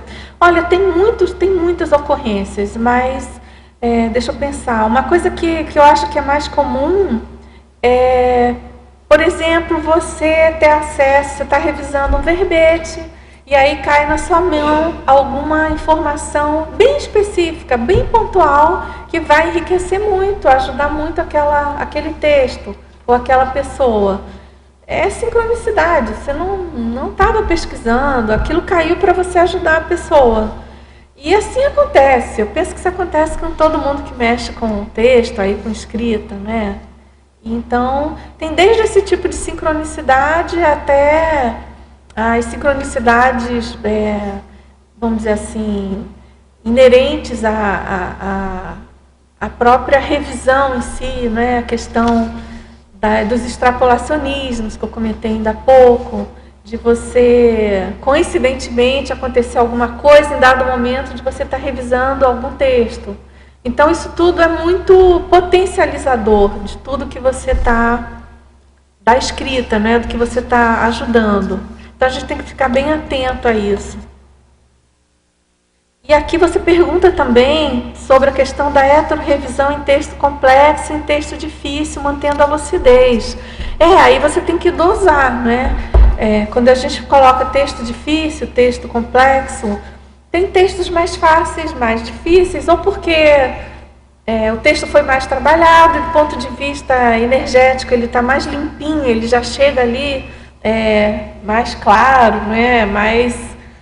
mais receptivo para o revisor, assim como tem aquele texto mais complexo, desse ponto de vista também energético, né? Que é um texto bem difícil, bem denso, que vem carregado assim, de muita energia, assim, de muita densidade, assim. Às vezes a pessoa está com muita dificuldade, ou com um mega trafaro, ou o tema, né, às vezes é bem baratrosférico, isso tudo vem impregnado, né? O texto fica impregnado disso. E aí o revisor tem que manter a lucidez, claro. E às vezes o texto é difícil por incompetência mesmo do revisor, né? A gente não sabe mesmo e não entende nada daquilo e tem que se virar e correr atrás e pesquisar ou pedir ajuda de um colega. Então aí você tem que ter as várias calibragens, né? Vamos dizer assim, a pessoa tem que ter as estratégias, os recursos intelectivos para sanar aquele problema. Se for uma coisa energética, mexer mais com as energias. Se for uma coisa de conteúdo, fazer a pesquisa. Se for alguma dificuldade pessoal com aquele assunto, buscar trabalhar aí a autopesquisa. Aí tem que, vamos dizer assim, fazer o autodiagnóstico primeiro, né? O diagnóstico daquele assunto e depois ver aí quais são as providências. Só associando com as características que você colocou na página 14, associando o que você está falando com as características colocadas na página 14, que é a identificação do o que acontece. Você identifica e você vai solucionar. Então, para essas dificuldades, né, é bom o revisor, ou seja, o revisado, ou revisando, fazer a identificação. Quando ele faz a identificação, aí ele pode encontrar a solução. Isso, é bem lembrado, eu nem me ocorreu essa listagem. Justamente essa listagem é para ajudar a fazer essa identificação, esse diagnóstico, né? Sim. E agora tem uma pergunta aqui sobre a principiologia. Eu já falei sobre o princípio do equilíbrio universal e ele pergunta sobre o princípio da autotransafetividade. Esse princípio é um sonho de consumo para todos nós, conscienciólogos, é uma proposta, né, do professor Valdo Vieira. Então, a ideia aqui é que, claro, se você tem esse princípio da autotransafetividade, que é alguma coisa que sobrepaira a questão da afetividade comum, né, do fraternismo, é algo que supera esse tipo de problemática de inter-relação mais corriqueira nossa, né, enquanto conscientes, pré-serinonas. Esse princípio ele pode ajudar muito nesse processo, no sentido de você ser mais transafetivo com quem você está revisando, né, de buscar uma compreensão maior, E, claro, com a sua autocrítica também, de você também não ficar se dando chicotada, né? Se autocriticar, mas com alguma ternura, vamos dizer assim. Se auto-imperdoador com alguma ternura, se isso é possível, mas a gente tenta. Também não adianta ficar no chicote sem conseguir ir adiante, né? Dá chicotado, fica todo lenhado e não consegue seguir adiante de tão baqueado. Agora, na pensinologia, você poderia abordar a ortopensenidade do revisor, mantendo o mega foco no ajuste do prioritário? É justamente essa questão dessa importância de você fazer essa checagem, né? Essa checagem da sua pensenidade, de como você está pensenizando, e se você notar que você está tendendo a excesso, tendendo a pensar mal daquela pessoa, você buscar mexer com as energias, manter o megafoco no prioritário, que é a revisão do texto, simplesmente, né? Você não está ali numa outra sessão de qualquer outra atividade da conscienciologia, você precisa revisar o texto da pessoa, né? Manter o foco ali, então, no que é prioritário para aquela revisão. Na fatologia, 7ª linha, poderia comentar sobre as incompatibilidades interconscienciais, insinuando possível apriorismo ideativo. Eu comentei um pouco sobre isso.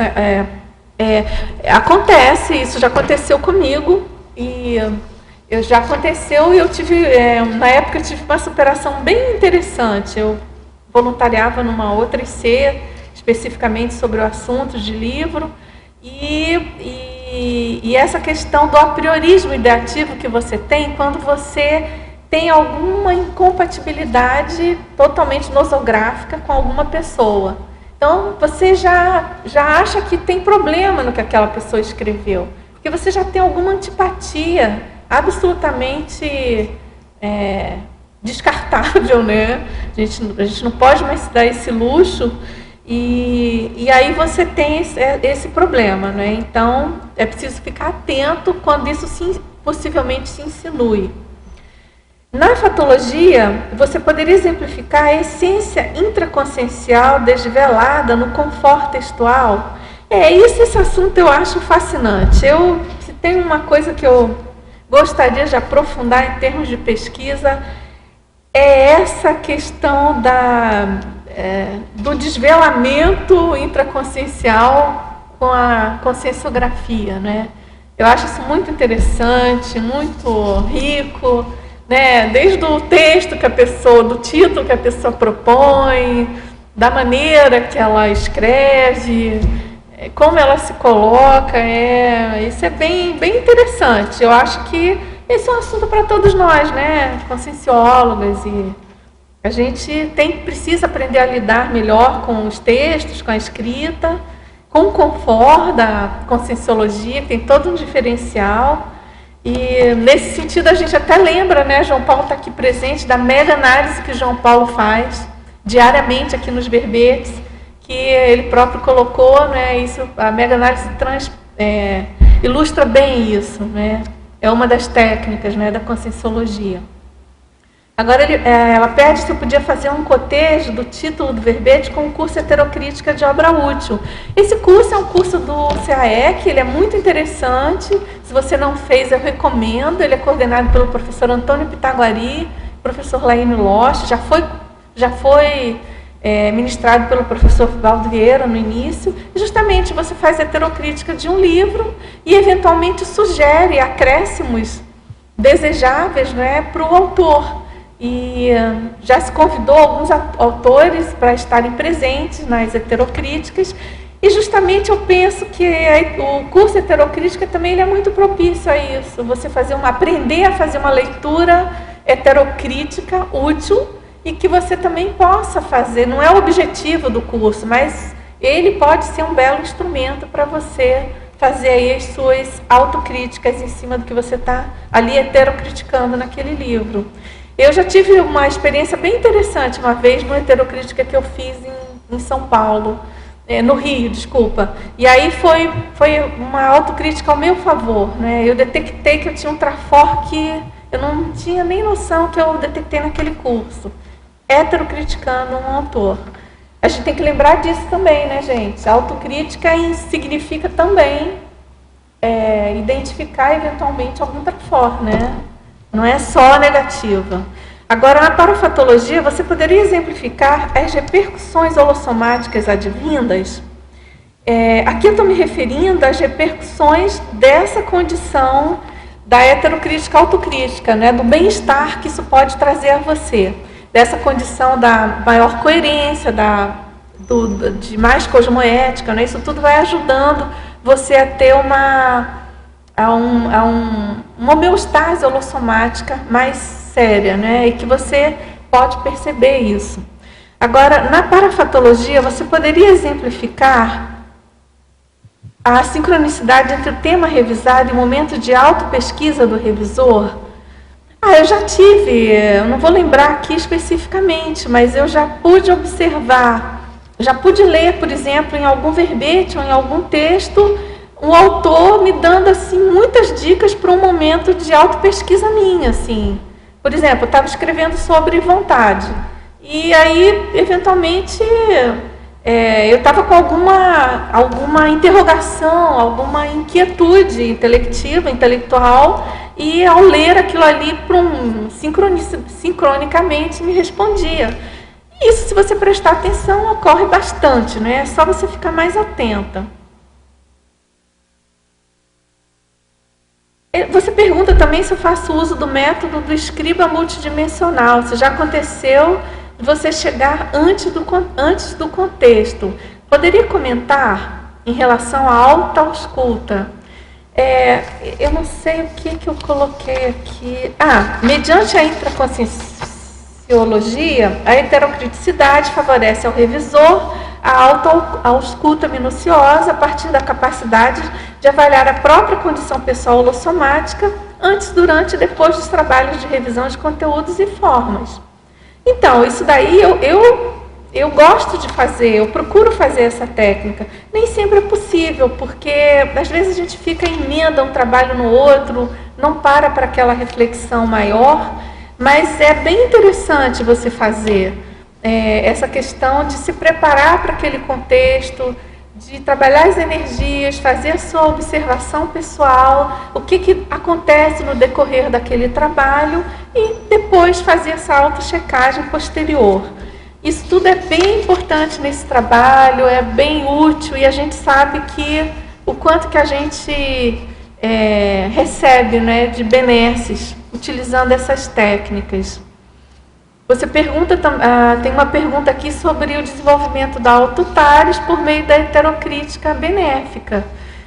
Em primeiro lugar, quando você faz uma heterocrítica benéfica, que você distribui alguma coisa boa para uma pessoa, que você tem uma intencionalidade assistencial e frutífera para aquela pessoa, aquilo certamente vai reverberar em você no sentido de trazer ganhos, né? E de cara você começa a ganhar mais autoconfiança. Quando você desenvolve mais essa prática, você ganha mais autoconfiança do amparo de função. E com isso você também recebe mais, você consegue fazer mais TARES para você mesmo, né? Autotários nesse sentido. É você que está promovendo. Você pergunta, tem uma pergunta se eu poderia abordar o antagonismo didático leitor-revisor. Aqui são sutilezas, né? Você pode ler um texto e não fazer nenhuma revisão naquele texto. Você pode fazer, então você tem essa condição de leitor, que é bem diferente da condição de revisor. Você, na condição de leitor, muitas vezes você não faz, você usufrui daquele texto, você, vamos dizer assim, dependendo do texto, você se deleita com aquele texto. E aí a condição de revisora não ocorre, né? Então eu coloquei aqui como antagonismo nesse sentido. É claro que quando a pessoa tende a desenvolver muito a questão da revisão, ela passa a fazer isso um pouco automático, né? Mas ainda assim, o leitor ele está ali tirando partido mais do texto numa condição diferente daquela do revisor que está ali trabalhando para melhorar aquilo. Então, é bem diferente nesse sentido. E tem uma pergunta aqui, professora, como lidar com uma pessoa que não aceita sugestões? Entrega todos os trabalhos fora do prazo, marca encontros para resolver situações ligadas ao assunto do trabalho em questão e não aparece. Pode me sugerir uma alternativa de como lidar com alguém assim? A profissão dela é psicologia. Estou ficando louca com o comportamento dela. Coloca ela na sua TENEP. Se você não é tenepsista, pede ajuda para alguém. E eu não sei, tem que ver o nível de abertura que você tem com essa pessoa. Se ela é sua amiga. Se ela é sua amiga, você tem que abrir o jogo. Agora você tem que ver o nível de abertismo da pessoa, né? Em primeiro lugar, se a pessoa está muito cheia de pepino, muito assediada e não quer ser ajudada, você não me vai entrar no assédio da pessoa, né? Agora, Dulce, outra, só falando um detalhe aqui.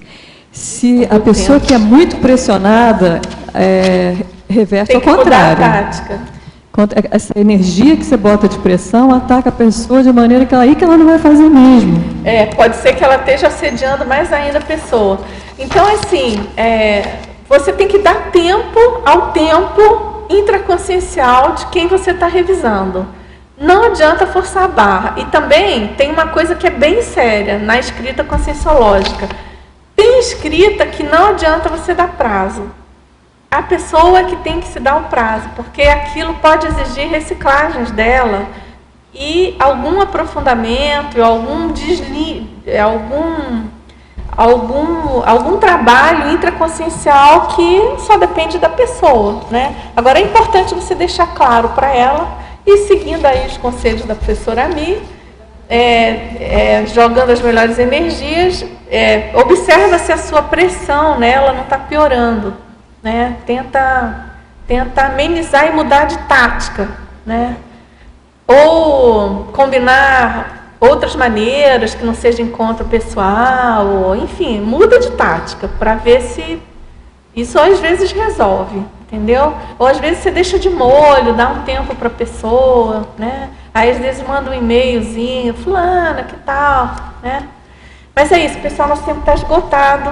Eu agradeço muito todas as perguntas dos teletertulianos, a presença de todos vocês, aqui muitos revisores ou verbetógrafos, né, ou articulistas, enfim, autores, escritores. E obrigada por tudo. E vamos então aos nossos anúncios tarísticos agora. Obrigada. As pontuações da tertúlia de hoje foram 27 assinaturas no livro de presença, 21 perguntas presenciais e 27 perguntas respondidas online. Hoje teremos 3 recados. Keiko, com o programa Verbetografia, Cristina Nievas, com o curso Metadisperticidade da IAC, e João Paulo, com Consim Cobaia. Mas antes, Eliana, dos Amigos da Enciclopédia. Boa tarde a todos. Hoje eu quero falar com o teletertuliano, especialmente, mas também, claro, os tertulianos presentes. A gente quer convidar você que está ouvindo essa tertúlia de casa, do seu ambiente de trabalho, enfim, de qualquer ponto do Brasil ou do planeta, para ser um amigo da Enciclopédia. Este programa, ele sustenta financeiramente este tertuliário, o Holociclo e Holoteca, ou seja, as instâncias de produção da Enciclopédia da Conscienciologia. Para ser amigo da Enciclopédia, você entra em contato conosco aqui no CAEC pelo telefone 3045, que é o código de área, 35 25 26 52, peça para ser amigo, peça mais informações, ou pelo site www.enciclopediadaconscienciologia.org. A gente está esperando ansiosamente a sua amizade. Obrigada. Boa tarde. Convidamos os tertulianos e teletertulianos interessados em escrever o verbete e contribuir, participar da Enciclopédia da Conscienciologia com o seu verbete para participarem do programa Verbetografia. Você já escreveu verbetes para a Enciclopédia da Conscienciologia? deixou seu legado gráfico para o autorrevezamento multiexistencial? O programa Verbetografia oferece técnicas e informações para facilitar a escrita do verbete, ajuda no entendimento do conforto dos verbetes e a utilização da chapa verbetográfica. Temos duas turmas, né? A primeira turma começa no dia 27 de fevereiro. Essa turma é totalmente EAD, ensino à distância, sendo que as aulas online acontecem às quintas-feiras, às 19h30, às 21h30, para fazer o acompanhamento, né, que vai ajudar tirando as dúvidas e fazer o acompanhamento da escrita do seu verbete, sessão a sessão. E também aulas gravadas que poderão ser baixadas e assistidas a qualquer momento, quantas vezes forem necessárias. E também uma turma semipresencial. Então, essa tem a parte EAD e também presencial, sendo que as aulas acontecem presencialmente às quartas-feiras à noite. Começa no dia 12 de março.